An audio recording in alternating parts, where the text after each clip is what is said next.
अस्सलामुअलैकुम, good morning Pakistan, good morning धनक सुख के सारे रंग A+ के संग सुबह बखैर आप लोगों को। कैसे हैं आप लोग? ठीक हैं, खुश हैं? व्यूअर्स, हम सब की ज़िंदगियों में ना एक बहुत इम्पॉर्टेंट मकसद होता है। मकसद क्या है? मकसद ये होता है कि जो स्ट्रगल होती है ना, उसको ना हम भूलते हैं और उस स्ट्रगल के साथ साथ हमारी ज़िंदगियाँ गुजर जाती हैं और समटाइम्स ऐसा होता है कि हम उस स्ट्रगल के दरमियान में एक ब्रेक लगा देते हैं। अच्छा, ब्रेक क्यों लगाते हैं? ब्रेक इसलिए लगाते हैं जब हम डेविएट हो जाते हैं, जब अपने मकसद से, अपनी पटरी से, अपनी मंजिल से उतर जाते हैं और हम समझते हैं कि इतनी स्ट्रगल हो रही है, इतनी हम मेहनत कर रहे हैं मगर अभी तक कोई नतीजा नहीं निकला। नतीजा क्या है जी? नतीजा ये है कि हमने अभी तक घर नहीं बनाया, हमने अभी तक अपना बैंक बैलेंस जमा नहीं किया, हमने अभी तक सेविंग्स नहीं की, हमने अभी तक गोल्ड नहीं बनाया, हमने जी बच्चों के एजुकेशन के लिए पैसे नहीं जोड़े, हमने मेडिकल के लिए पैसे नहीं जोड़े। इन सब स्ट्रगल्स के बावजूद हमें जो एहसास कमतरी होती है ना, जो हम इस कॉम्प्लेक्सेस का शिकार होते हैं, वो क्यों होते हैं? वो इसलिए होते हैं क्योंकि हम अपने इर्द गिर्द देख रहे होते हैं। हम ये नहीं देख रहे होते कि जो हम स्ट्रगल कर रहे हैं, हम कहाँ थे और कहाँ से आज हम कहाँ पहुँच गए हैं।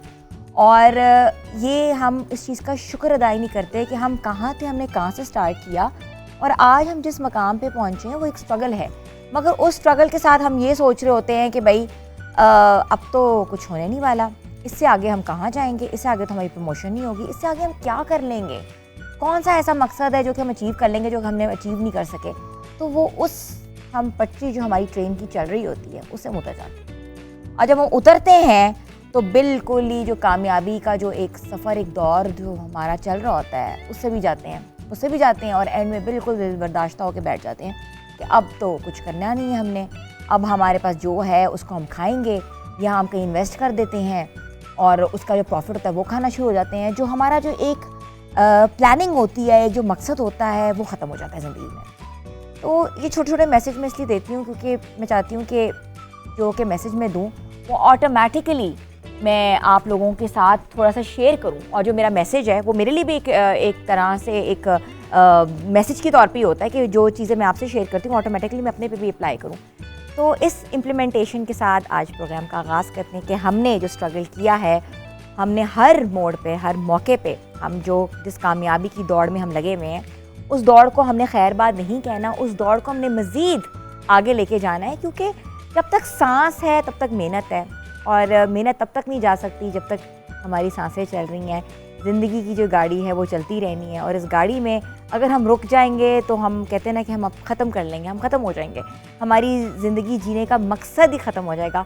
तो ये जो मकसद चलना है, ये जो स्ट्रगल चलनी है, ये हमारी मेहनत है और मेहनत कहते हैं कभी रायगा नहीं जाती, कहीं ना कहीं उस मेहनत का सिला ज़रूर मिलता है। हाँ, एक जनरेशन को मेहनत का सिलसिला ना सिला मिले तो वह नेक्स्ट जनरेशन को मिलता है। हमेशा से ये कहा जाता है कि एक जनरेशन मेहनत करती है और उसकी अगली जनरेशन खाती है। जैसे मेरे माँ बाप ने मेहनत की तो उनकी जो मेहनत है वो मैंने ऑटोमेटिकली यूटिलाइज़ की, मैं मेहनत कर रही हूँ तो ऑटोमेटिकली मेरे बच्चे कहीं ना कहीं उस मेहनत को यूज़ करेंगे, वो मेहनत खाएंगे या वो किसी भी फॉर्म में हो सकती है। मेहनत पैसे की फॉर्म में हो सकती है, मेहनत आपकी फेम की फॉर्म में हो सकती है, मेहनत आपके किसी ना किसी कारोबार के फॉर्म में हो सकती है।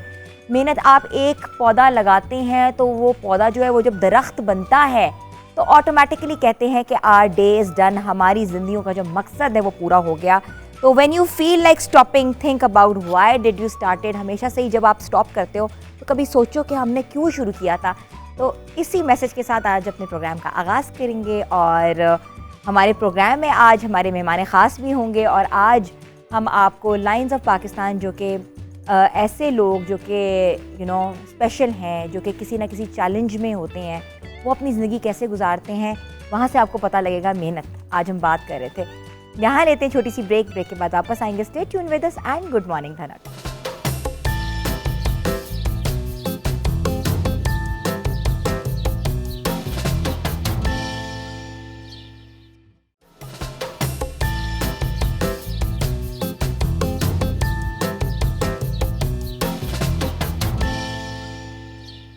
आपको एक बार फिर से हम खुशामदीद कहते हैं। हमारा सेगमेंट है लाइन्स ऑफ पाकिस्तान। हम उनमें आपको ऐसे लोगों से मिलवाते हैं, ऐसी शख्सियत से मिलवाते हैं जिन्होंने डिफरेंट चैलेंजेस के बावजूद अपना लोहा मनवाया, अपना नाम कमाया और आज जो हमारे साथ मौजूद हैं, जो साहब हैं, वो फिज़िकली चैलेंज्ड हैं और बचपन से ही माजूर थे।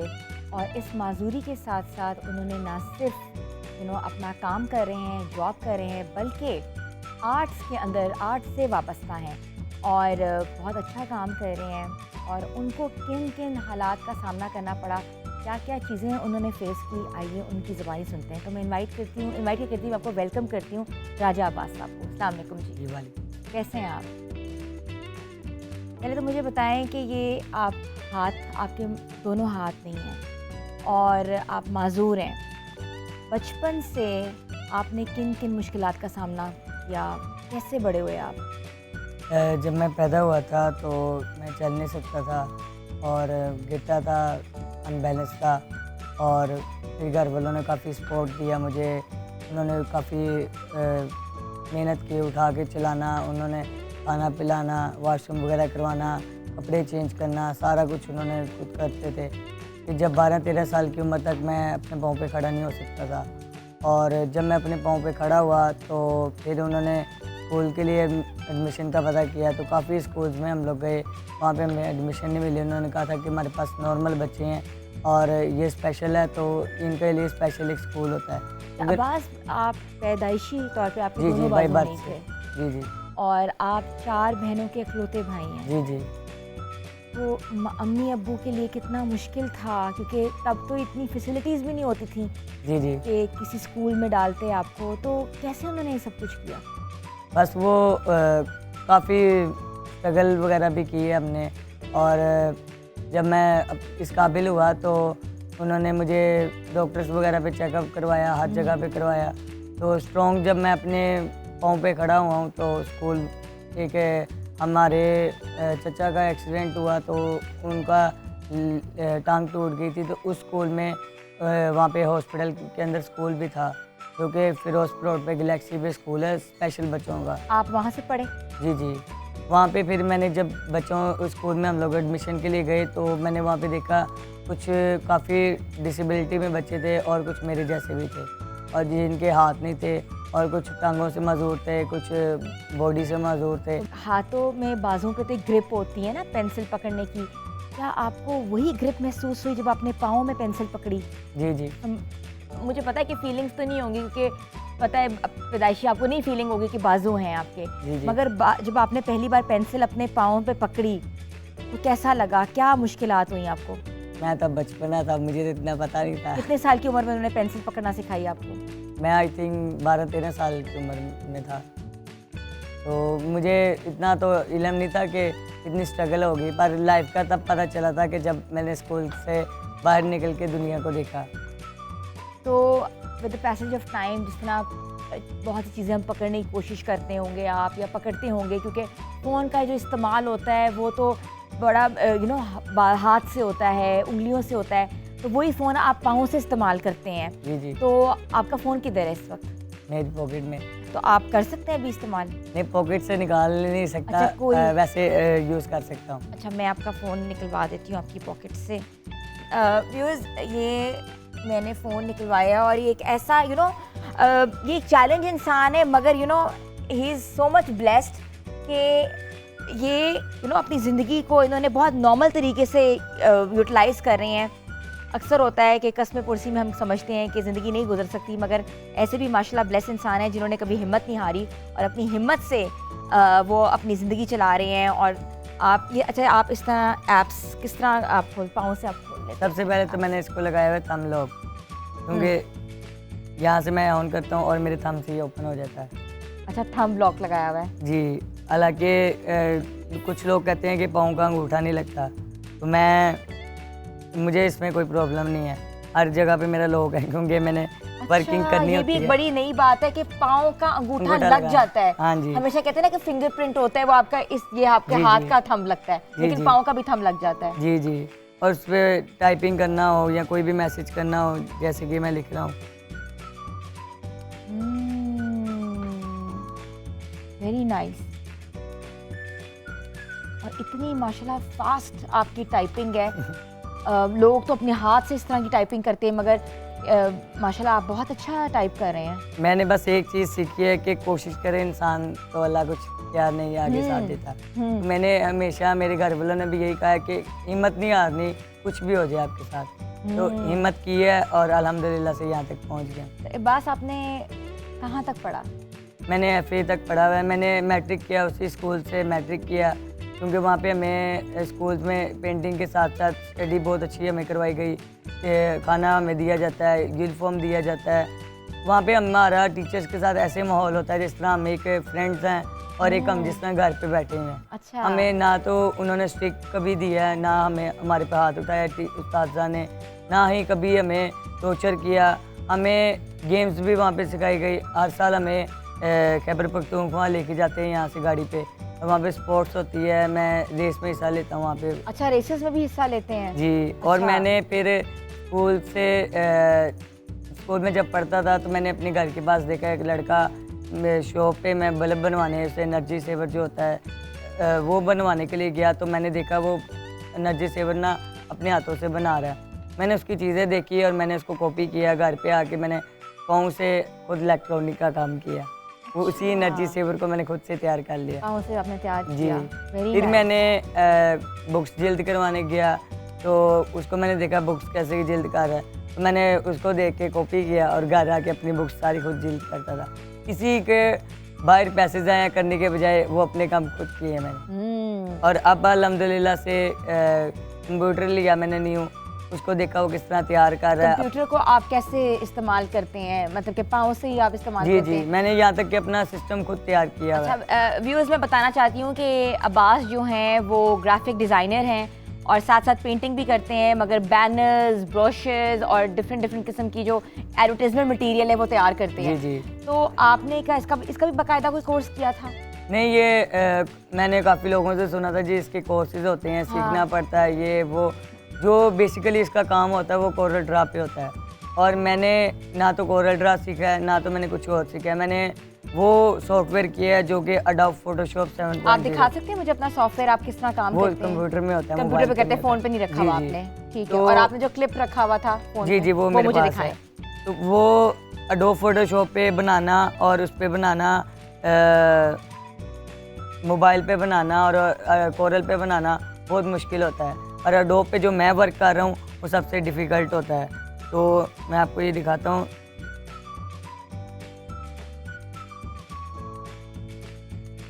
ये देखिए। ये कैमरा अगर हम जूम कर सकते हैं तो आप ये देखें कि ये दिखा रहे हैं कि ये किस तरह काम कर रहे हैं अपने कंप्यूटर पे, और स्क्रीन पे हम दिखा रहे हैं कि इस तरीके से वो काम कर रहे हैं, और इसमें आप डिफरेंट चीज़ें डिज़ाइन करते हैं। जी ये क्योंकि ये बेसिकली ये जो है ना सॉफ्टवेयर, ये सबसे मुश्किल है हमारे पूरे लाहौर में, हमारे बल्कि मैं तो ये कहूँगा पूरे वर्ल्ड में ये अडोब फोटोशॉप पे सिर्फ जस्ट पिक्चर तैयार की जाती है, जो कि छोटी मोटी तस्वीरों को एडिटिंग करके उनको प्रिंट किया जाता है। और मैंने इस सॉफ्टवेयर के ऊपर काफ़ी मेहनत की। मुझे तकरीबन 3 साल इस सॉफ्टवेयर पे लगे थे। मैंने इसके ऊपर सीखने के इस सॉफ्टवेयर को समझा है। अल्हम्दुलिल्लाह से इसी सॉफ्टवेयर के ऊपर आज मैं अपनी खर्चा पानी भी निकाल रहा हूँ, अपनी अर्निंग भी कर रहा हूँ, और छोटी मोटी फ्लेक्सों का जो ऑर्डर होता है, ये पिछले साल से मेरा काम स्टार्ट हुआ है। अर्निंग कर लेते हैं? ऑर्डर पे डिपेंड होता है। अब ब्रोस्टर्स आ जाएँ अगर प्रिंटिंग होने के लिए तो कुछ 50,000 के आ जाते हैं, कुछ 30,000 के आ जाते हैं। फिर वो अब मेरे पास मशीन नहीं है तो बाहर आपको पता है वो प्रिंटिंग के लिए हमने देने ही जाना पड़ता है। अब मशीन वाले को पैसे देना और काफ़ी डिफ़िकल्ट होता है। अब मैंने पेपर को अगर प्रिंट करवाना है ना तो उसकी पहले प्लेट बनती है। वो प्लेट बनवाने के लिए मैंने उसको पास जाना है, प्लेट देना है, प्रिंट होगी, उसको मैंने अपने मुंह से पकड़ना है। वो काफ़ी अच्छी खासी भारी प्लेट होती है। उसको लेके 2 किलोमीटर आगे जाना है शॉप पे, वहाँ से फिर पेपर लेने हैं, उसको शॉपर में डाल के मुँह से पकड़ के फिर वो उसके पास लेके जाना है। अच्छा, ये एक बड़ा प्रोसेस होता है। आप किसी के अंडर भी काम कर सकते हैं, अगर कोई आपको हमारे चैनल के थ्रू कोई अप्रोच करता है? हाँ जी, आप कर सकते हैं, आप उनको अपनी सर्विसेज प्रोवाइड करते हैं। और आपका कोई पेज है, कोई कॉन्टैक्ट नंबर है? मेरा मोबाइल नंबर है, और ज़्यादातर मैं ना अपने मोबाइल नंबर देता हूँ अपने एड्स वगैरह के ऊपर, तो वहाँ से मुझे ऑर्डर वगैरह काफ़ी मिलते हैं। Very nice. अच्छा, अगर आपसे छोटी सी रिक्वेस्ट करूँ कि आप पेपर पे हमें कुछ लिख के दिखा दें। इट्स नॉट अबाउट कि हम लोग आप जैसे लोग जो हैं वो हमारे लिए इतने बड़े रोल मॉडल हैं कि जो लोग ऐसे इस तरह के प्रॉब्लम्स में हैं तो वो आप उनको कभी भी ज़िंदगी से ना वो कहते हैं ना कि बिल्कुल दिल बर्दाश्ता नहीं होंगे। वो आप जैसे लोगों को देख के ही अपनी ज़िंदगी को बेहतर तरीके से चला सकते हैं। तो ये हमने एक छोटी सी दिल चाह रहा है कि आपसे ना, ताकि जी मैं आसानी हो। आप मुझे बताएं क्या हेल्प करनी है। मैं आपकी इस तरह रख दूँ? जी मैं ठीक है, क्या लिखेंगे इस पर? आप जो कहेंगे वो लिख दूँगा। शो का नाम लिख दें धनक। एक सेकेंड।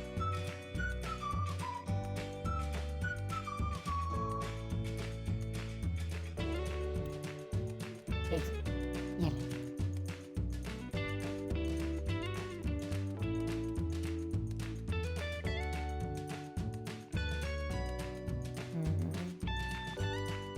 मैं तो आपकी ग्रिप माशाल्लाह देख रही हूँ,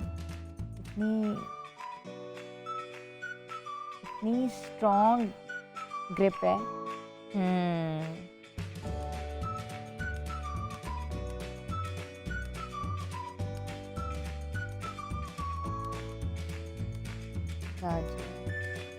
अब्बास, वाह, ये इन्होंने धनक लिखा, नीचे अपना नाम लिखा है और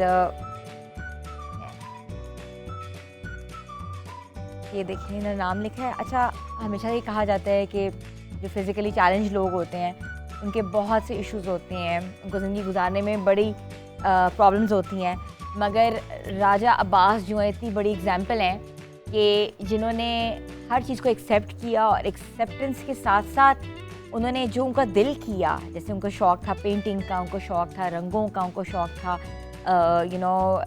एडोब फोटोशॉप पे काम करने का, सिस्टम पे काम करने का, तो उन्होंने किसी तरीके से अपनी हिम्मत नहीं आनी, किसी किस्म के उन्होंने चैलेंजेस ना वो नहीं किया कि हमने एक्सेप्ट कर लिया मैं ज़िंदगी में कुछ नहीं कर सकता, बल्कि आगे वो लेके जा गए हैं और बहुत अच्छी बात है और हमें बड़ा अच्छा लगा आपसे मिलके। आगे क्या आपके प्लान्स हैं, क्या ज़िंदगी में क्या अचीव करना चाहते हैं? हर इंसान का एक गोल होता है। मुझे अल्हम्दुलिल्लाह अल्लाह का शुक्र है, हर इंसान की कोशिश होती है कि आगे कुछ बन के अपना बिज़नेस करे, अपनी जॉब करे, अपना आगे की ज़िंदगी बनाए, लाइफ बनाए। तो मुझे सबसे बड़ी खुशी है कि मैं अपना ना तो किसी के अंडर काम कर रहा हूँ, ना तो मुझे किसी की मुलाजमत कर रहा हूँ, और मुझे इस चीज़ की खुशी है कि मैंने अपना काम छोटा सा शुरू किया और आज अल्हम्दुलिल्लाह से अपना ज़ाती बिज़नेस कर रहा हूँ। मुझे इससे और कोई बड़ी की बात नहीं। हाँ, मुझे ये है कि जो अभी मैंने सिस्टम पे काम कर रहा हूँ, ये मेरे पास अभी नॉर्मल किस्म का सिस्टम है, जो कि अगर इस ग्राफिक के लिए सिस्टम लेना पड़े ना, तो वो आपको पता है सबसे हाई लेवल पे अगर मैं लूँ तो 3-4 लाख का सिस्टम होता है, जो कि अभी मेरे पास जो सिस्टम पड़ा है वो 10-15 हज़ार का सिस्टम है। तो अभी तो मेरी सोर्स ऑफ इनकम भी इतनी नहीं है, इतना बजट भी नहीं है कि मैं इसको ले सकूं, और जितना भी है कि बस इतना छोटा मोटा काम चल जाता है, क्योंकि एडोब पे काम करने के लिए आपको काफ़ी ग्राफिक कार्ड की ज़रूरत होती है, वो हाई लेवल पूरा एक प्रोसेस होता है, ऐसे ही है। अब्बास, आप बिल्कुल फिक्र ना करें, जिस तरह अल्लाह ताला ने आपको यहाँ तक पहुँचाया है उस तरह आगे भी आपके रास्ते आसान होंगे, और अल्लाह ताला का जितना भी शुक्र है उतना काम करें। और हाँ, हम लोग हमेशा से ये समझते हैं कि हमारे में कोई चीज़ है, हम फिज़िकली चैलेंज्ड हैं, हम पता नहीं ज़िंदगी की दौड़ में आगे जा पाएंगे कि नहीं जा पाएंगे, मगर अब्बास जैसी जो मिसाल है वो हमारे सामने है। और अब्बास, हम आपका कांटेक्ट चलाएंगे और जो लोग आपसे रब्ता करना चाह रहे हैं या जो लोग अब्बास की एक तरीके से हेल्प करना चाह रहे हैं या अब्बास उनकी यहाँ जाके कंसल्टेंसी दे सकते हैं, इस तरह का जो भी काम होगा आप लोग अब्बास से रब्ता कर सकते हैं। तो ये तो था हमारा लाइन्स ऑफ पाकिस्तान, और हमने सोचा कि अब्बास जैसे जो लोग हैं वो इस सेगमेंट के एक डिपिक्शन है और एक हक रखते हैं, क्योंकि माशरे में हर तरह की फैसिलिटीज़ के साथ बड़े होना कोई कमाल की बात नहीं।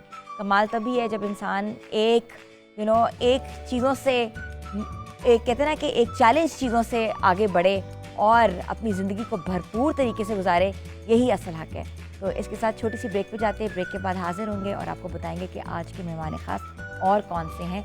Stay tune with us and good morning धनक।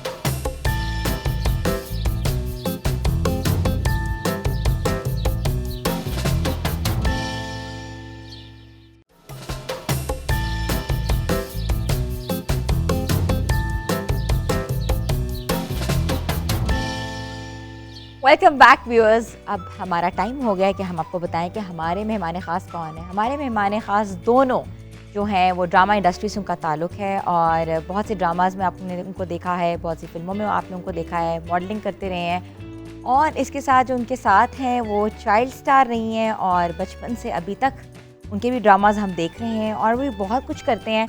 तो सोचा कि रिवील कर दूँ, तो रिवील मैं करती हूँ असद महमूद और फारिया वसीम को।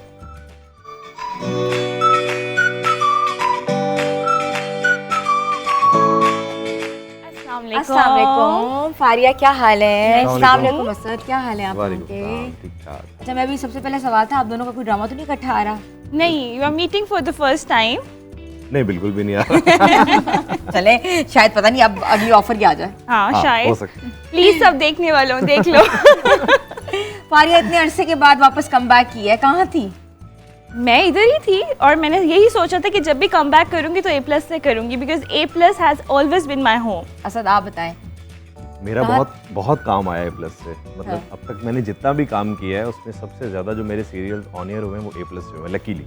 हाँ, इसका मतलब कि A+ जो है वो अपने इमर्जिंग टैलेंट को हमेशा से इमर्ज करते आगे बेहतर तरीके से। सपोर्ट करते हैं ये लोग हाँ। और अपॉर्चुनिटी मिलती है काम करने की। हाँ, तो ड्रामा इंडस्ट्री भी इतनी बड़ी इंडस्ट्री, इतनी बड़ी फिटर्निटी बन चुकी हुई है कि जो सारे आर्टिस्ट हैं वो यहाँ से कराची चले गए हैं। हाँ, अनफॉर्चुनेटली ऐसा ही है। मैंने जब स्टार्ट किया था अपना कैरियर तो लाहौर से ही काम किया था और मोस्टली लोग लाहौर आते थे काम के लिए और चाहती तो यही थी कि लाहौर में ही काम रहे क्योंकि जितना टैलेंट लाहौर से गया वो सारा ही कराची चला गया। तो अनफॉर्चुनेटली हम सोच रहे हैं और हम दुआ कर रहे हैं कि जल्दी रिवाइव करे लाहौर की इंडस्ट्री भी। ऐसा ही है, इंडस्ट्री हम रिवाइव करेंगे। आज अपनी बातों से हम इंडस्ट्री को रिवाइव करेंगे।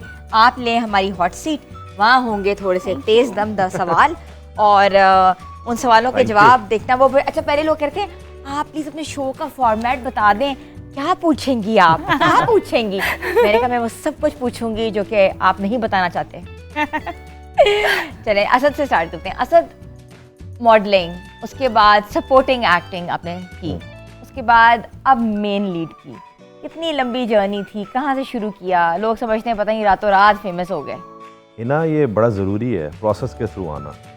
मैं ऐसा समझता हूँ कि जैसे मैंने मॉडलिंग से स्टार्ट किया, बहुत कुछ सीखा वहाँ पे। आप बॉडी लैंग्वेज सीखते हैं, आपको एक्सप्रेशंस का पता चलता है, मुख्तलिफ चीज़ें आप सीखते हैं। उसके बाद मैं एक्टिंग की तरफ चला गया क्योंकि हाँ। मैंने शौक तो मुझे एक्टिंग का ही था, लेकिन एक होता है कि आप एक स्टार्ट लेते हैं। तो मॉडलिंग मैं ऐसा समझता हूँ बहुत सारे लोगों का, बहुत सारे एक्टर्स हैं जो स्टार्ट में मॉडलिंग करते हैं और उसके बाद वो एक्टिंग की तरफ जाते हैं। फिर मैंने स्टडी किया थोड़ा सा, इसको थिएटर पढ़ा मैंने नेशनल अकेडमी से, नापा जिसको हम कहते हैं कराची में। हाँ जी, वहाँ से मैंने कोर्स किया था समझने के लिए, नो हाउ के लिए कि काम कैसे करते हैं। क्राफ्ट है बेसिकली, एक्चुअली आप इसको पॉलिश कैसे करते हैं। देन फिर काम करते करते supporting role, major supporting roles, parallel lead. मैं ऐसा समझता हूँ कि सारे रोल ही अहम होते हैं मेरी नज़र में। तो ये लीड वाली जो फिलॉसफी है ये नहीं है, लेकिन इंडस्ट्री में है, वो एग्जिस्ट करती है। बिल्कुल। मेरी नज़र में रोल की वैल्यू है कि आप जो रोल परफॉर्म कर रहे हैं उसकी क्या वर्थ है, लोग याद रखें उसको, लोग उसको याद, क्योंकि किरदार जो होता है, जो कैरेक्टर होता है, वही हीरो होता है। ऐसा ही है, बिल्कुल ऐसा ही है। फारिया, अम्मी की नन्ही बच्ची, अम्मी के सेटों पे जाके सेट की जीनत बनी, कितनी उम्र में? 5 साल की एज में। ट्रेनिंग इंस्टीट्यूट तो घर में ही था क्योंकि अम्मी अपने स्क्रिप्ट्स लेके आया करती थी और उनको देखती थी कि वो जाती हैं शूट पे। और उस टाइम तो किसी ने सोचा नहीं था, लेकिन ये है कि वो अंदर एक कीड़ा था एक्टिंग का, तो निकलना था एक दिन। और लकीली इतनी जल्दी मतलब एक्टिंग की अपॉर्चुनिटी मिल जाएगी 5 साल की एज में, वो नहीं सोचा था। हाँ, अच्छा, तो कैरेक्टर के ऊपर अगर बात करें तो आपके हमेशा से बड़े मासूम इनोसेंट कैरेक्टर्स रहे हुए हैं, जिसमें आप हमेशा से स्माइलिंग फेस, एक बबली पर्सनालिटी रही हुई है। कभी नहीं सोचा कि मैं कोई डिफरेंट वर्सेटाइल कैरेक्टर करूं या वो कैरेक्टर जो कि नेगेटिव कैरेक्टर्स हमेशा से ही ज़्यादा पसंद किए जाते हैं, क्यों? ऐसा नहीं होता, मतलब आपके हाथ में तो नहीं होता। आपको जो भी काम ऑफर होता है वो जाहिर सी बात है आपके अपीयरेंस को देख के आपको ऑफर किया जाता है।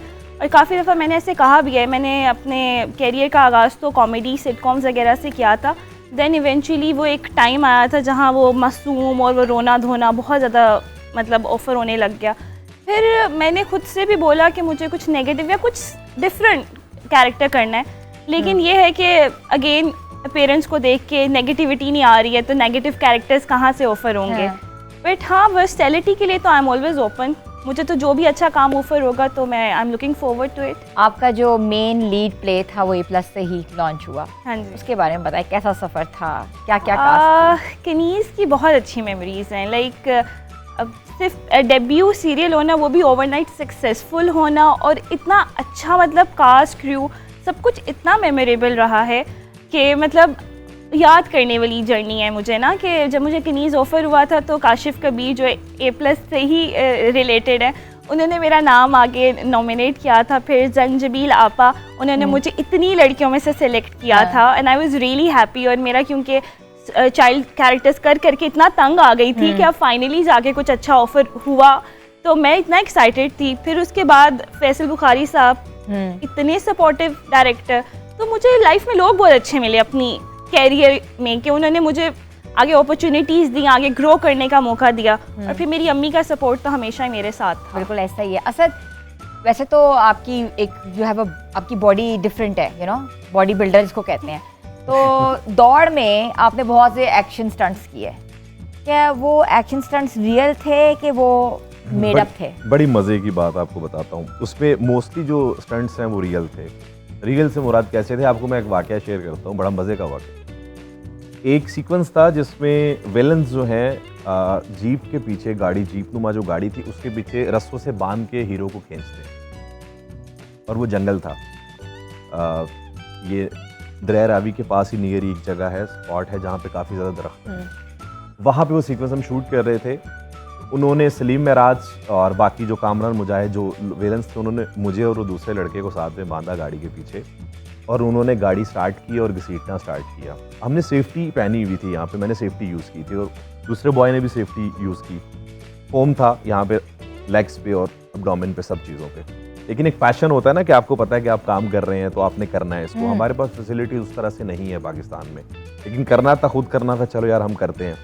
एक जगह पे आके दलदल नुमा एक जगह थी, हल्की सी सॉफ्ट थी वो जो लैंड थी ना, ज़मीन, और छोटी छोटी लकड़ियाँ भी आपको पता जंगल में पड़ी होती है नीचे, तो वो भी जाहिर है जब वो घसीट रहे थे तो नीचे वो लकड़ियाँ भी हैं।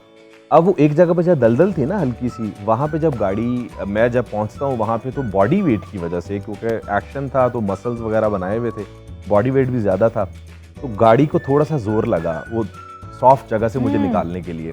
उन्होंने जैसे ही गाड़ी थोड़ी सी स्पीड में की, तो जब मेरी बॉडी साथ में घसीटते हुए गई तो विद इन 2-3 सेकंड ना मुझे जलन सी फील हुई, तो मैंने ना कट करवा दिया। मैंने आवाज़ ही, मैंने कहा कट। डायरेक्टर ने कहा था अगर कोई मसला हो तो आपने कट की आवाज़ दे देनी है, तो मैंने कहा कट।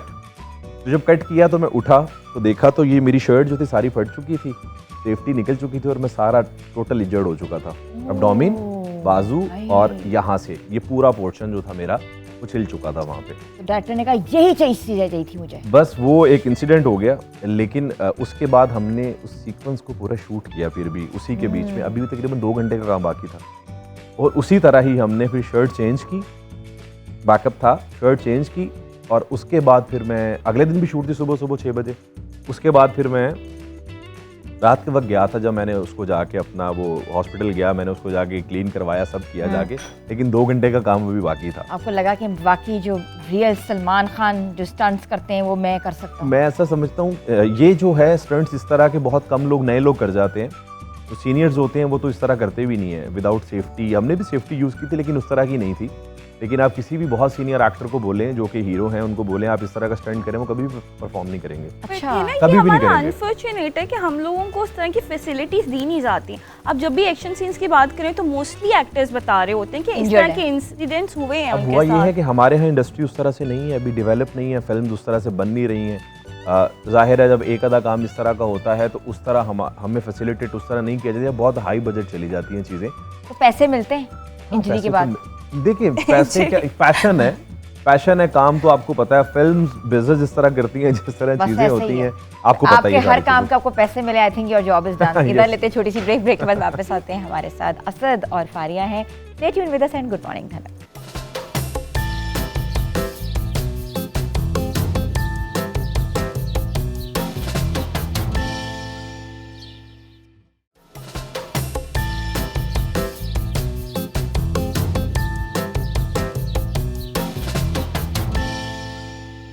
आपको एक बार फिर से हम खुशामदीद कहते हैं। मैं रुख करूंगी फारिया का। फारिया, मुझे ये बताएं कि chartered accountancy and then drama, ये दो इतनी अलग अलग फील्ड्स हैं। एक तरफ दिमाग मैथ्स इकोनॉमिक्स की तरफ और एक तरफ दिमाग जो है अपनी अंदर की जो अदाकार निकालने की तरफ। How did you justice in between them? Actually acting तो 5 साल की उम्र से स्टार्ट कर दी थी, तो वो एक्टिंग तो चल ही रही थी लाइफ में। और ACC का डिसीजन तो ऑब्वियसली आप जब अपना मैट्रिक और अपना इंटर कर लेते हो फिर आप लेते हो। तो आई वॉज अर्निंग लाइक उस टाइम से, and I was earning very well. तो मैंने सोचा इनको मैनेज करने का भी तरीका पढ़ ही लेती हूँ रादर देन एक्टिंग। तो मैंने ACCA ही चूज़ किया और उस टाइम बहुत इंटरेस्टिंग लगा मुझे, क्योंकि उस टाइम मतलब एक बस था कि ACC करना is very difficult and I like taking challenges. Faria, ACC करना आसान लगा आपको? मुझे मतलब कि अच्छा जहाँ लगा लोग challenge मैथ्स इकोनॉमिक्स लेना। से बचते हैं और सोचते होते हैं कि हमें इसका सामना भी ना करना पड़े, आपके लिए मुझे आसान लगा? आसान नहीं लगा, आसान तो डेफिनेटली नहीं लगा, लेकिन इंटरेस्टिंग लगा। इंटरेस्टिंग इस तरह लगा क्योंकि मुश्किल था और मुश्किल चीज़ें करना ही अच्छी लगती हैं। तो इजी और मतलब अल्लाह ताला ने अच्छा दिमाग दिया, तो उसको अगर इस्तेमाल ना करें तो क्या फ़ायदा। अच्छा, हमारे यहाँ ये भी ट्रेंड है आजकल, जिस तरह उन्होंने बोला मैंने ACC किया है, ये एक खास किस्म की लहर आती है जब कोई BCom स्टार्ट कर हाँ, देता है, हाँ, exactly. जब कोई ACC स्टार्ट कर देता है, जब कोई कहता है कि यार मैंने आर्टिस्ट बनना है, मैं पेंटिंग करूंगा, एक खास लहर आती है स्टूडेंट्स में। उस टाइम तो ACC हर जगह इट वाज ACC, और मेरे साथ काफ़ी मेरी स्कूल फ्रेंड्स ने एडमिशन लिया और जो मतलब ड्रॉप आउट हो गए उनसे हुआ नहीं। और मैं, क्योंकि मुझे याद है कि जब मैंने एडमिशन लिया था तो मेरे फादर उस टाइम जिंदा थे, तो उन्होंने कहा था कि बेटा नाक ना कटवाना। तो मतलब उनको भी पता था कि मैं अपना शोबिस भी कर रही हूँ, तो कैसे मैं मैनेज करूँगी, लेकिन मैंने उसको लिया कि as a challenge, Aahista Aahista कर लूँगी लेकिन कंप्लीट करूँगी। अम्मी वाज वर्किंग एंड ज़ाहिर है बहुत डिफ़िकल्टीज़ के साथ तब काम हुआ करता था। अब निस्बतन बेहतर चीज़ें बेहतर हो गई हुई हैं, तो अम्मी ने कभी कहा कि जो तुमने पढ़ाई की उसको परस्यू करो, छोड़ दो एक्टिंग? एक्चुअली उल्टा हुआ।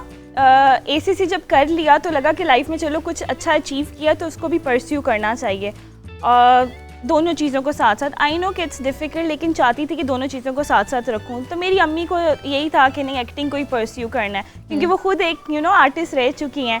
तो उनको ये था कि शी इज़ डूइंग वेल, तो ये आगे जाए और मतलब कराची शिफ्ट हो जाए, जैसे मोस्टली लोग लाहौर से शिफ्ट हो जाते हैं। बट मैंने यही सोचा कि नहीं, अगर पढ़ा भी हुआ तो उसको भी थोड़ा बहुत कंज्यूम करूं और एक्टिंग भी साथ साथ चलती जाए। वेरी नाइस, दोनों चीज़ें लेके आप हाँ। साथ। बीइंग अ मॉडल, शादी भी आपने मॉडल से की है और सारा शहजाद आपकी मिसेज हैं, तो हाउ डू यू फील कि शादी सेम जॉनरा में, सेम फील्ड में करनी चाहिए कि नहीं करनी चाहिए? करनी चाहिए। अगर आपकी अंडरस्टैंडिंग अच्छी है तो बिल्कुल करनी चाहिए, इसमें कोई वो बुराई नहीं है। आप समझते हैं, अंडरस्टैंड करते हैं एक दूसरे को, करनी चाहिए। खुश हैं आप? देखें शक्ल से ही लग रहा है। आप बताएं, यू गॉट मैरिड माशाल्लाह and your husband is not from the same field. How difficult and how important was for you उसको समझाना कि मैं इस फील्ड से हूँ? आई थिंक कि मेरी एक तो पर्सनल चॉइस थी कि मुझे मतलब शोबिस में नहीं करनी, मतलब वो एक माइंडसेट था शुरू से। हाँ, अगर किसी के साथ अंडरस्टैंडिंग हो जाती तो वो एक अलग बात है, हाँ। लेकिन मैंने हमेशा काम के बाद घर, तो वो कभी अंडरस्टैंडिंग वाला मौका आया नहीं।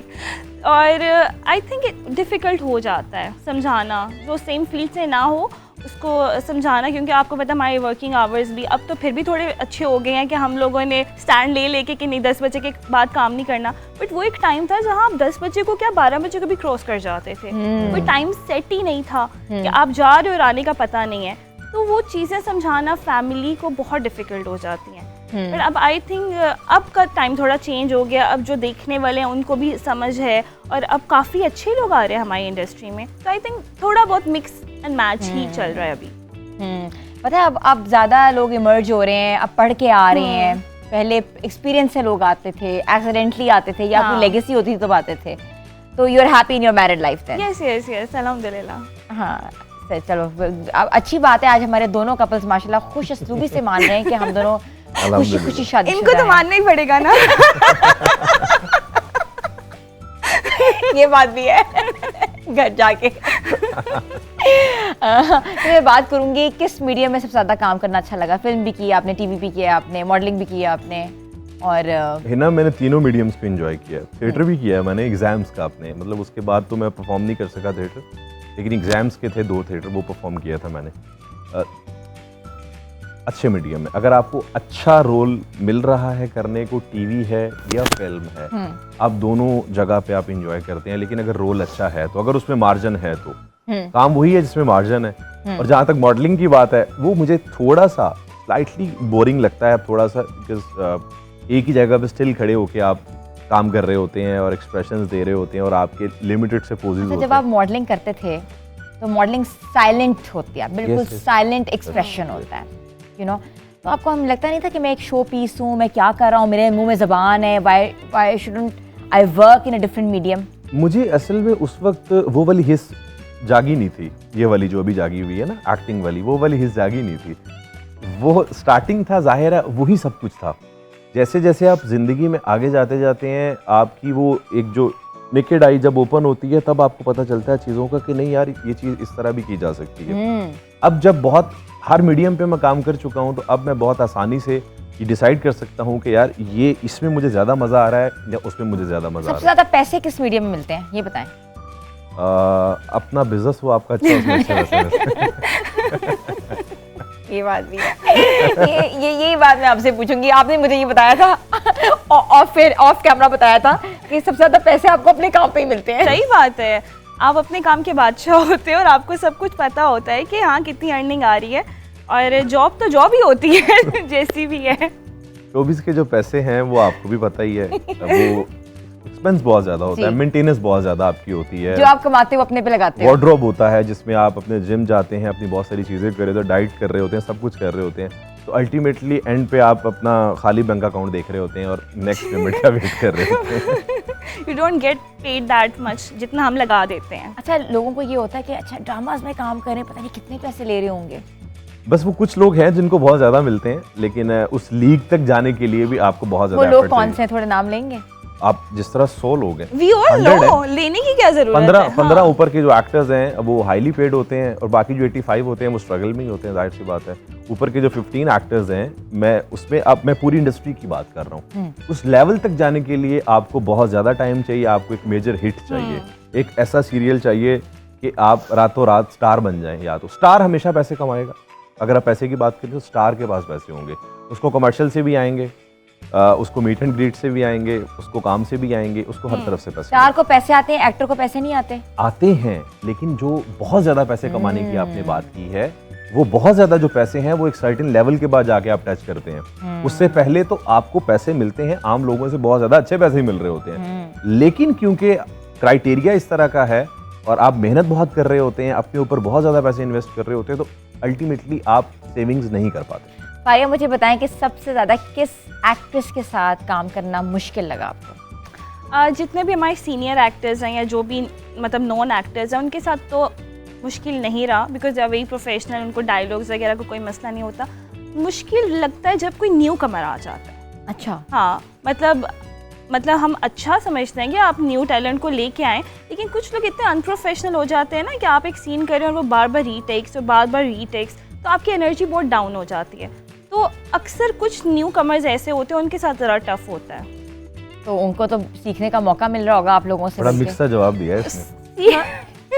अच्छा। सीखने का मतलब हमारी ये वही फिर बात है कि मिसफॉर्चुनेट यही है हमारा, अनफॉर्चुनेटली, कि हमारे पास वो ट्रेनिंग इंडस्ट्रीज ही नहीं है। ठीक है, अब अगर आप अक्रॉस द बॉर्डर चले जाएं तो वो ट्रेनिंग लेकर आते हैं और उनको सारा कुछ पता होता है। अब हमारे क्या न्यू कमर्स को हमारे साथ ट्रेनिंग दिलवा रहे होते हैं, वो थोड़ा मुश्किल हो जाता है। अब आपकी भी एक एनर्जी, आप एग्जॉस्ट हो जाते हो, वो थोड़ा सा एक ड्रॉबैक है। फारिया, बता दो किसके साथ मुश्किल पेश आई?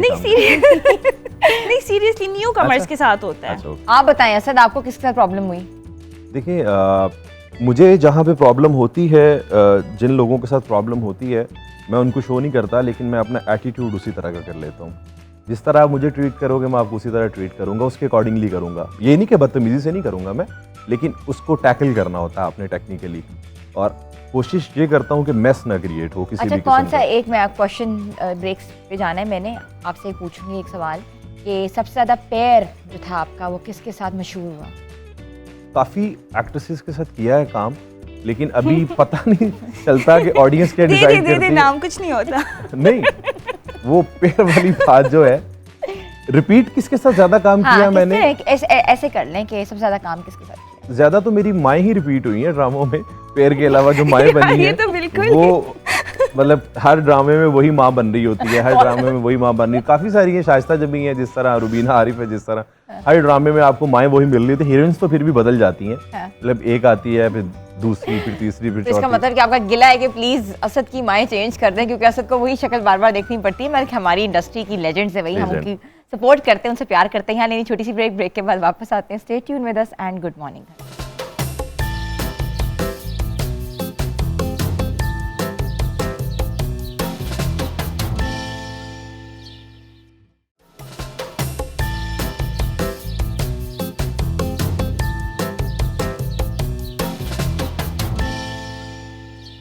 आपको एक बार फिर से हम खुश आमदीद कहते हैं। आज फारिया वसीम और असद महमूद हमारे मेहमान ख़ास हैं। बातों का सिलसिला जारी है और मज़ीद बातें करते हैं। असद, मैं आप पे आऊँगी। यार आप मुझे बताएं कि सेट्स पे हर बंदा एक इंटर रिलेटेड होता है, कोई ज़ाहिर है एक पूरी कहानी होती है, उस कहानी में कोई किसी का बाप होता है, कोई किसी की बेटी होती है, और लीड जो कैरेक्टर्स होते हैं वो बहुत इंपॉर्टेंट रोल प्ले करते हैं। अच्छा, कभी ऐसा होता है कि जो रिलेशनशिप लीड एक्टर या एक्ट्रेस का सेट पे होता है वो ओरिजिनल भी कहीं ना कहीं हमें देखने को मिले? काफ़ी दफ़ा मिल जाता है देखने को हमें जब हम मतलब कैफ़ेज़ में कहीं जाते हैं या किसी को बैठा हुआ देखते हैं तो वो अटैचमेंट हो जाती है लोगों की, ये फैक्ट है, इसमें कुछ छुपी हुई बात नहीं है। लेकिन एक जाहिर है, आप एक लाइफ जी रहे होते हैं तो उसमें इन्वॉल्वमेंट हो जाती है। फॉर एग्जाम्पल बहुत सारे इस तरह की एग्जाम्पल्स हैं जो कि सेट से आती रहती हैं कि यहाँ पे ये हो गया, वहाँ पे ये हो गया। क्या हो गया मतलब कि मतलब इन्वॉल्वमेंट हो जाती है, about it, हाँ। मतलब लड़का लड़की की इन्वॉल्वमेंट हो जाती है, हीरो ये हीरोइन है। इन्वॉल्वमेंट जब तक ड्रामा होता है तब तक होती है कि इसके बाद भी कोई मजीद? जब तक चलता है सिलसिला, जब तक दिल ना भर जाए उनका, तब तक। अच्छा, मतलब कि आप बड़े बच के सवाल का जवाब दे रहे हैं कि अच्छा, कभी आप चले आपकी बात करते हैं कि आपने भी लीड किया हुआ है और काफ़ी ज़्यादा फीमेल एक्ट्रेसेस भी आपके साथ काम करती रही है, तो आप कहाँ तक मतलब कि सेट के बाद कभी हेलो हाय रखते हैं कि बस सेट तक ही? बस नॉर्मली होती है हेलो हाय बस, लेकिन ये है कि बहुत ज़्यादा नहीं होती। डिपेंड कर रहा होता है, मूड होता है ना, सबका मूड होता है। मेरा मूड कैसा है फॉर एग्जाम्पल, अब को एक्ट्रेस का कैसा मूड है। कुछ लोग इंट्रोवर्ट होते हैं, कुछ आपको पता नहीं होता, तो बैठ जाते हैं कुछ लोग, कॉफ़ी पी ली, चाय पी ली, या ट्रेंड है ढाबे पे जाके कहीं बैठ गए, जैसा कराची में स्टाइल है वहाँ पे बैठ गए, गैदरिंग चल रही होती है, लोग बैठ रहे होते हैं। लेकिन इसी तरह लोगों की ज़िंदगी आगे भी बढ़ती है, बहुत सारे लोगों की शादी भी हो जाती है। हमने ऐसे सेट्स भी देखे हैं। अच्छा, Yes, yes. किस किस की शादी हुई थी? कितने ज्यादा एग्जांपल्स बहुत ज़्यादा एग्जाम्पल्स हैं। लाइक वो ऐसे, अब वो नाम तो लेते हुए अच्छा नहीं लगेगा। नहीं तो आप नाम ले सकते हैं, शादी हुई हुई है, हाँ, शादी हुई। इसी तरह इसकी हिबा की और अरेज की जब शादी हुई थी तो उससे पहले ये दोनों एक दूसरे को पसंद करते थे, तो हम एक सीरियल कर रहे थे, इंतहाइश कर रहे थे वहाँ पसंद लाहौर किया में, इन्होंने। A+ का ही सीरियल था, तो अरेज भी था इसमें। तो वो नज़र आ जाता है कि यार ये एक दूसरे को पसंद कर रहे हैं, और उसके 6 महीने बाद 8 महीने बाद मैं उनकी शादी में। अच्छा, जो कि शादीशुदा ऑलरेडी होते हैं वो पसंद कर सकते हैं? ये तो अब उनको पता हो कि वो पसंद क्या करते हैं। हिना, आप जानना क्या चाह रही हैं? हिना शरारत कर रही है कोई, नहीं, मतलब नहीं, योर माशाल्लाह, आप लोग दोनों हैप्पीली मैरिड हो। फारिया, कभी सोचा था कि मैं पसंद की शादी करूं? होता ही है ना। हाँ, लेकिन इतना ज़्यादा फोकस नहीं था। हाँ, चाहती थी कि अंडरस्टैंडिंग हो, जानती हूँ जिससे भी कर रही हूँ, लेकिन पसंद का इतना नहीं था कि पसंद ही होना चाहिए। मोस्टली फोकस यही था कि हाँ ठीक है, अगर घर एक वालों सवाल को भी- पूछ रही हूँ, अगर आप पसंद की शादी करती तो आज मीडिया में इतना बड़ा गैप ना देती, ऐसा ही है? नहीं, ऐसा तो नहीं है, मतलब ज़रूरी नहीं है। काफ़ी ऐसे लोग हैं जिन्होंने पसंद की शादी की और वो तो बिल्कुल ही अब चले गए, आउट ही हो गए हैं। तो आई थिंक वो तो पर्सन टू पर्सन वेरी करता है। अच्छा, आप दोनों से एक सवाल है प्रोफेशनली, कि ऐसा होता है कि जब आपकी बीवी या हस्बैंड बनता है तो आप बहुत पोजेसिव हो जाते हो और कहते हो भाई मैं कमा रहा हूँ, तुम छोड़ दो? डिपेंड करता है मेल के ऊपर कि वो ज़्यादातर ये मेल की तरफ से प्रॉब्लम आता है, जाहिर है, क्योंकि हमारी मेल डोमिनेटिंग सोसाइटी है, तो यहाँ पे इश्यूज होते हैं। लेकिन बहुत कम ऐसे मर्द होते हैं जो कि कहते हैं कि नहीं यार ठीक है, हम दोनों चीज़ों को लेके चलेंगे। लेकिन उसके लिए मैनेज करना बड़ा मुश्किल हो जाता है, क्योंकि यूजुअली ये देखा जाता है कि फीमेल्स ही घर के कामों को वो देखती हैं, तो फैमिलीज़ भी इन्वॉल्व होती हैं बहुत ज़्यादा, तो प्रॉब्लम्स आती हैं इस चीज़ में, फेस करना पड़ता है चीज़ों को। आपकी भी माशाल्लाह वाइफ जो है प्रोफेशनली शी इज़ वर्किंग, तो आप लोगों की कैसे मैनेजमेंट होती है? सारा करती है काम, स्टाइलिंग भी करती है, मॉडलिंग भी करती है, जाती है, काम करती है, आती है। मैं समझता हूँ उस चीज़ को, लेट भी हो जाता है शूट पे बाज़-औक़ात, मतलब अगर बीच पे शूट है, कहीं जाना है तो वो चली गई है, सुबह अर्ली मॉर्निंग निकली है तो रात को वो लेट भी आती है।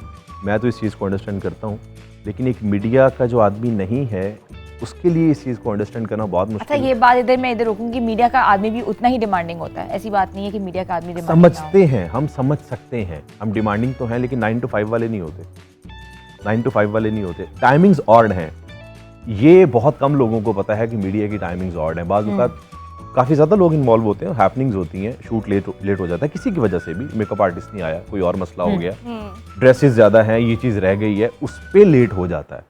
लेकिन हम अगर ये बोलें कि यार आपने 6 बजे का कहा था, 6 बजे घर वापस आना, तो अब 6 बजे नहीं आई, तो वो चीज़ गलत हो जाती है। 2 घंटे 3 घंटे 4 घंटे ऊपर हो जाते हैं, तो आपको ये सोच अपनी थोड़ी सी यहाँ से ब्रॉड करनी पड़ती है कि यार हमारा काम ऐसा है कि इसमें ये कुछ होता है। अच्छा फारिया, आपके हस्बैंड किस फील्ड से बिलोंग करते हैं? फाइनेंस से हैं। अच्छा, very nice, you both have a same combo by the way. तो how supportive he is in your work? Work को अब क्योंकि वही बात है कि अगर आप बाहर जाएं या इवन पाकिस्तान में भी दोनों हस्बैंड वाइफ वर्किंग कर रहे हैं, मतलब अब ये बहुत कॉमन हो गया है कि ज़रूरी नहीं है कि हाँ फीमेल को हाउस वाइफ ही बनना है, तो ये तो कॉमन है। लेकिन हाँ वो जो टाइमिंग्स वाली बात है और एक जो प्रेशर रहता है फीमेल पे ना कि काम तो करना है लेकिन अपने जो घर की रिस्पॉन्सिबिलिटीज़ हैं, आई थिंक फीमेल पे ज़्यादा एक प्रेशर होता है मेल की निस्बत, तो वो एक रहता है। तो उसके बीच में मैनेज करना आई थिंक फीमेल्स के लिए इट्स वेरी डिफ़िकल्ट। तो इस वजह से बहुत चूज़ी हो जाती हूँ मैं काम को लेके कि क्या काम करना है। अगर कभी फिल्म ऑफर हुई तो करोगी? फिर वही बात है कि उसमें भी कुछ रिजर्वेशंस होंगी। लाइक डांसिंग नहीं करनी? डांसिंग नहीं, लेकिन बहुत सारी और चीजें होती हैं, मतलब फिल्म के लिए आपको पता है आप तो बोल्ड बहुत होना अच्छा डांस पड़ता है। करती हैं, आपकी तो परफॉर्मेंसेस बड़ी माशाल्लाह रही नहीं है। हाँ, लेकिन ये कि अब तो इतनी टाइम से किया नहीं, अब तो मुझे लगता है मैं भूल ही गई हूँ क्योंकि इट्स बीन लाइक 3 years, मैंने तो बिल्कुल ही, अब तो कोई कज़न की शादी भी हो ना तो मुझे लगता है पता नहीं मैं कर भी सकती हूँ कि नहीं, क्योंकि काफ़ी टाइम से आउट ऑफ टच रही हूँ। और एक जो आर्टिस्ट होता है ना, एक एक्टर, वो एक्टर ही रहता है, कभी भी उसकी एक्टिंग स्किल्स निकल आती है। ये तो है, वो अंदर से तो रहता है एक उसका ना, अंदर कोई कीड़ा काट ही रहा होता है एक्टिंग का। अपनी मेहंदी पे डांस किया था? हाँ किया था ना, क्यों नहीं, वो तो मैंने सोचा ही था कि यार वो अरेंज हो लव हो तो करना ही करना है। डिजाइन किया था मैं ऐसे डांस करूंगी, ये करूंगी। प्रॉपर मेरे ख्याल से कोई 2 महीने तो हम लोग प्रैक्टिस ही करते रहे थे। तो इसका मतलब है कि यू विल डू इट अगर कोई अच्छी ऑफर आती है। आपकी मूवीज़ की बात करें, दौड़ की बात करें, या अगर हम वजूद की बात करें, तो अब कौन सी मूवीज़ पाइपलाइन में है? What are you working, what are your next plans? अभी तो वजूद तो 2018 में डेब्यू फिल्म थी, दौड़ अभी 1 साल पहले रिलीज़ हुई थी, यूट्यूब पे आ चुकी है और लोगों ने देखी भी है, पसंद भी की है। आगे एक आधी चीज़ ऑफ़र हुई है लेकिन वो इतना मज़े का नहीं है, स्क्रिप्ट उसका इतना अच्छा नहीं है, तो अभी देखें इंशाल्लाह ऑफ़र हो गए तो ज़रूर करूँगा, लेकिन राइट नाउ नहीं है। सीरियल्स कर रहा हूँ और वही मिल रहे हैं ज़्यादा, क्योंकि फिल्म बन कम रही हैं हमारे यहाँ। ड्रामाज आपको पता ज़्यादा बनते हैं, तो TVCs हैं या ड्रामाज हैं, फिल्म अभी राइट नाउ कोई पाइपलाइन में नहीं है। कोई पता नहीं है, कल आ जाए, परसों आ जाए, 1 महीने बाद आ जाए, देखेंगे, फिर करेंगे, जरूर करेंगे। We are looking forward and best of luck both of you for the films. यहाँ लेनी छोटी सी ब्रेक के बाद वापस आते हैं। Stay tune with us and good morning.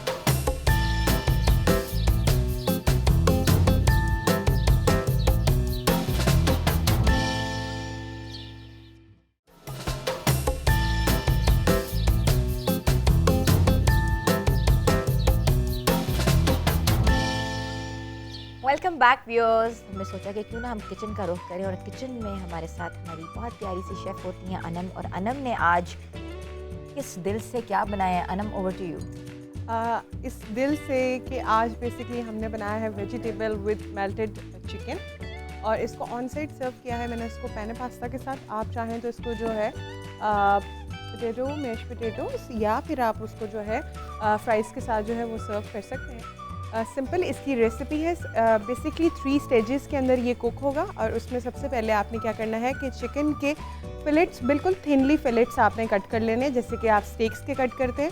उसके बाद आपने इसके अंदर ऐड करना है सॉल्ट, ब्लैक पेपर, थोड़ा सा चिकन पाउडर, गार्लिक जाएगा इसके अंदर, और विनेगर डालकर हम उसकी मैरिनेशन कर देंगे। अगर 1 आवर करेंगे तो बहुत अच्छा इफेक्ट आएगा, अदर देन जो है 30 मिनट्स मिनिमम इसका टाइम है। उसके बाद हम इसको थोड़ा सा मैदा लगाकर इसको हल्के से 1 से 2 टेबलस्पून ऑयल के अंदर इसको कुक कर लेंगे चिकन को अपने।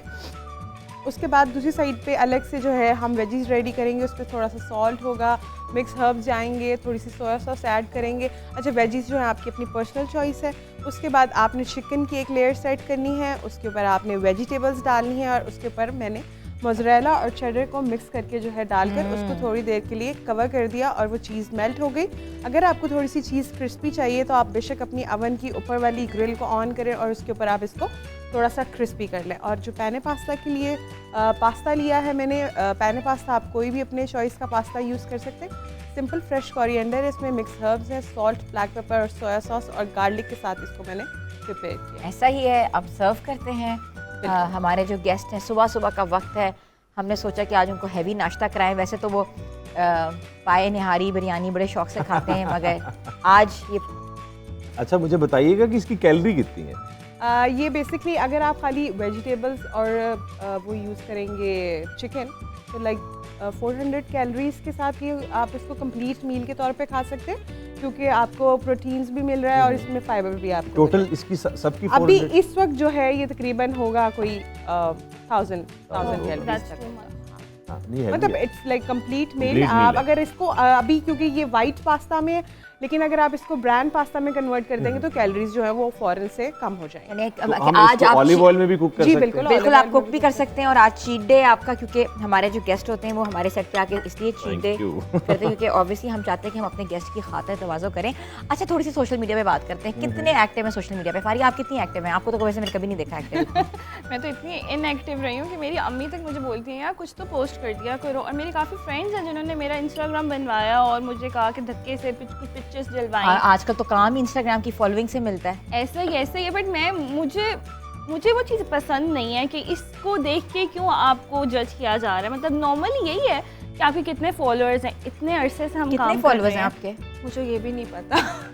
पहले तो ये था कि इनएक्टिव है ये, इनको पता ही नहीं, नहीं। मुझे एक्चुअली पहले तो मेरा कोई एक फेक पेज किसी ने बनाया Fan हुआ page था। बनाया होगा। हाँ, तो मुझे ना उसके बाद मैंने डिसाइड किया कि नहीं, मेरा अपना होना चाहिए, क्योंकि वो कुछ भी पोस्ट हो रहा था वहाँ पे, कोई भी पिक्चर्स, और मेरे पास भी वो पिक्चर्स नहीं थी। तो फिर मैंने अपना बनाया, लेकिन ये है कि अभी भी I am not that much active, क्योंकि जब मैंने काम स्टार्ट किया था उस टाइम तो स्मार्टफोन्स भी नहीं थे। मतलब 5 साल की एज में इतनी पुरानी है आप? इतनी पुरानी हूँ मैं। तो कुछ था ही नहीं ऐसा मीडिया उस टाइम। तो न्यूज़पेपर्स में आते थे कि ये वाले ड्रामास हिट बहुत जा रहे हैं। हाँ। अच्छा, आपकी कितनी फॉलोइंग है सोशल मीडिया पे? 250 के है मेरे। 250 की। ये ऑर्गेनिक है कि बायड है? ऑर्गेनिक फॉलोअर्स हैं आपके? फिल्म के वक्त मेरे आए थे ज़्यादा फॉलोअर्स। Very nice. अच्छा, के तो बहुत ज़्यादा काम आता होगा, डीएम्स आते होंगे, डीएम्स आते हैं और पीआरस भी आती हैं, कोलैब्स भी आते हैं। कोलैब्स भी आते हैं, बिल्कुल आते हैं। कितना चार्ज कर रहे हैं आप कोलैब्स के ऊपर? सारा कुछ आपका बता ब्रांड दें है ना आप। अपना? जी। हाँ। अच्छा। लेकिन आपका फीमेल है। हाँ, है ना? मेरा मेल भी है, लेकिन बहुत कम, ऑन कस्टमाइज बेसिस। ऐसा कर सकते हैं। जी, बिल्कुल ऐसा ही है। देख सोशल लेते मीडिया का हैं। कितना एक्टिव रोल है आजकल एक एक्टर को स्टार बनाने में? बहुत बड़ा रोल है और मैं इसको कोई बुरा नहीं समझता। इस तरह मुख्तलिफ प्लेटफॉर्म्स हैं, इंस्टाग्राम के साथ और भी बहुत सारे प्लेटफॉर्म्स हैं, मैं नाम नहीं लूँगा उनका। नहीं, आप नाम लें। आप टिकटॉक पे हैं? लाइक टिकटॉक हाँ, है, लाइक Snapchat एक है। स्नैपचैट है, एक और है। असल में होता ये है कि अब सब लोग जो हैं, पहले होता ये था कि हम जाते थे ऑफिस में, पुराने लोगों को मैंने देखा वो अपनी पिक्चर्स ड्रॉप करते थे, यार ये मैं हूँ, ये मैंने काम किया। इस तरह पहले चीज़ें होती थी जब सोशल मीडिया नहीं था। लेकिन अब मैं ऐसा समझता हूँ कि अगर मैं लाहौर में हूँ, फॉर एन एग्जाम्पल, अगर मैं यहाँ पे आपका शो कर रहा हूँ तो मैंने यहाँ पे पोस्ट डाली है कि I am in Lahore in A+ in morning show, ठीक है। लाहौर में जितने भी लोग हैं उन सबको सोशल मीडिया से पता चल जाएगा सब लाहौर में है। तो अगर मेरे लिए कोई जॉब होगी ना, यहाँ पे कोई भी चीज़ होगी, अगर मैं किसी को भी रिक्वायर्ड हूँ तो वो मुझे हायर करेगा उस काम के लिए। सोशल मीडिया का पॉजिटिव यूज़ ये है। अगर आप कराची में हैं, इस्लामाबाद में हैं, नेटवर्किंग है, एक्चुअली ये सीधी बात है, नेटवर्किंग है। Networking और है। नेटवर्किंग का आपको बहुत फ़ायदा होता है अगर आप पॉजिटिव वे में उसका यूज़ करते हैं। पहले मैं नहीं करता था इतना ज़्यादा यूज़, लेकिन मैं शुरू से ही सोशल मीडिया की अहमियत को मैंने बहुत समझा है, बहुत समझा है। आपकी भी फैन पेजेस हैं?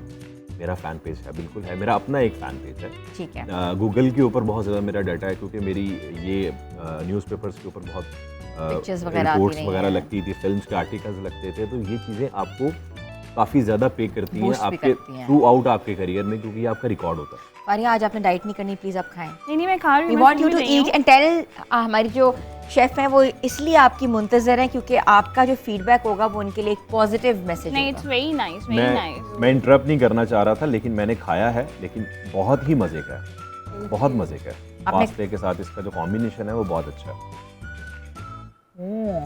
और सबसे अच्छी प्रेजेंटेशन Presentation। मतलब आप खाने से पहले तो देखते हैं ना हाँ, चीज़ exactly, लग बिल्कुल। कैसी रही तो वो आंखों को बहुत अच्छी लगती है। Designer food. Designer food, fine dine. Yes it's a fine dining Yes. Actually. आप कैलोरीज आज नोट ना करें, आज कैलोरीज को मैंने पूछा इसलिए- बाय बाय। हम्म। और आज हमारे मैंने साथ पूछा आप- इसीलिए पहले कि कैलोरी कितनी। अच्छा इसको ऑलिव ऑयल में बना सकते हैं? बिल्कुल इसको मैंने अभी भी इसको सिर्फ 1 से 2 टेबलस्पून ऑयल के अंदर ही कुक किया है। तो इस दोनों में आपको क्योंकि लेकिन वही अच्छा, वाली एक बात हमारा होती है- छोटा सा एक रैपिड फायर होता है, ठीक है ना? Let's, you need to be very quick and just name one answer, we don't need entire histories and stuff. आपसे मैं पूछूंगी, मैंने अभी तो लेडीज खाना फर्स्ट। खाने दे रही थी अभी। Faria, favourite director? बहुत सारे हैं, Shoaib Mansoor, okay Faisal Bukhari. Okay, one that's it. Favourite actor? Favourite actor Saima. Okay, actress? Actress ही क्या बताता साइमा। And actor? एक्टर भी ज़्यादा है, मतलब बहुत सारे लोग हैं जिनके साथ काम किया है। Numan Ejaz. Okay, very nice. Any good writer? Good writer मैंने फाइज़ इफ्तिखार के बहुत प्लेस किए हैं, जंजबील आसिम उनके बहुत, मतलब she is also my favourite. ठीक है, same questions to you, like ये पाकिस्तान से पूछनी है इंटरनेशनल? पूरी आप हॉलीवुड के नाम ले लें। Favourite director? Favourite director Sanjay Leela Bhansali. Okay, producer? Favourite producer जो काम दे दे। राइटर? राइटर पाकिस्तान से तो खलीलुर रहमान कमर साहब बहुत अच्छे हैं। अच्छा, वेरी नाइस। उनका जुमला बहुत पसंद है मुझे, जो वो कौन सा? लिखते हैं हाँ। जुमला। जुमला? लाइक जुमला हिज बहुत writing. Okay, pieces of writing. अच्छा, मुझे बताएं कि फेवरेट आपकी एक्ट्रेस, आपका Favorite? आपका दिल चाहता है जिससे आप काम करें? काफ़ी सारी हैं। देखते हैं, सारी अच्छी हैं लेकिन अच्छी हो, ज़ाहिर इसकी एक्टिंग स्किल्स अच्छी हों, जिसकी लुक्स बहुत अच्छी हों, जो आपके साथ सीन्स में प्रॉपर आपके साथ कोऑपरेट करे, एक्सप्रेशन, चीज़ें, क्यों देना, ये सारी चीज़ें। ये बहुत कौन है, matter एक बता करती दें नाम। हैं। अभी जिसके साथ मैं काम करना चाहूँगा। हाँ, काम या आपकी फेवरेट एक्ट्रेस पूछ रही हूँ, जस्ट अ सिंपल क्वेश्चन। अच्छा, इसमें दो चॉइसेस हैं, एक तो काम की चॉइस होती है और एक होती है कि मुझे पसंद कौन सी एक्ट्रेस अच्छा, आप क्या चाह रहे हैं, आप दोनों ही बता दें। देखिए, सबा कमर बहुत अच्छी हैं, सजल अली बहुत अच्छी चलें हैं, बस अगर बस, परफॉर्मेंसेस बस, की आप बात ठीक है करें। ठीक है ठीक है, आप दो गए। Actor? Favourite actor Tom Hanks. Oh, Tom Hanks. Okay, do you follow him? Very nice. Any message to the amateur people who wants to come to the industry? Any message from both of you? Now Now, आप मैं ये कहूँगी कि अगर आपने आना है तो हैव पेशेंस, बहुत ज़्यादा सब्र चाहिए होता है। ऐसे नहीं होता कि मतलब जैसे टिकटॉक पे ओवरनाइट नहीं मिलता, बहुत पी काटनी पड़ती है। इट्स अ लॉन्ग, वो मैंने मजाक में बोला, it's a long way journey. हाँ, आपने इट वाज वेरी एक्यूरेट। आपने दिल से अपने जो आंसर्स दिए, वी अप्रिशिएट। एंड लिटरली आप जो लोग हैं जो पढ़ के आना चाह रहे हैं उनके लिए it's like a big journey and hats off to you, you guys are working so well. तो व्यूअर्स, हमारे साथ आज हमारे दो प्यारे प्यारे से मेहमान थे जिन्होंने ड्रामाज भी किए, फिल्म भी किए हैं, बहुत अच्छा काम कर रहे हैं और सोचा कि आज उनसे थोड़ा सा उनके बारे में पूछें। तो कल मिलेंगे एक नए प्रोग्राम के साथ, नए गेस्ट के साथ। हमेशा पसंद करते रहिए, देखते रहिए। धन्यवाद।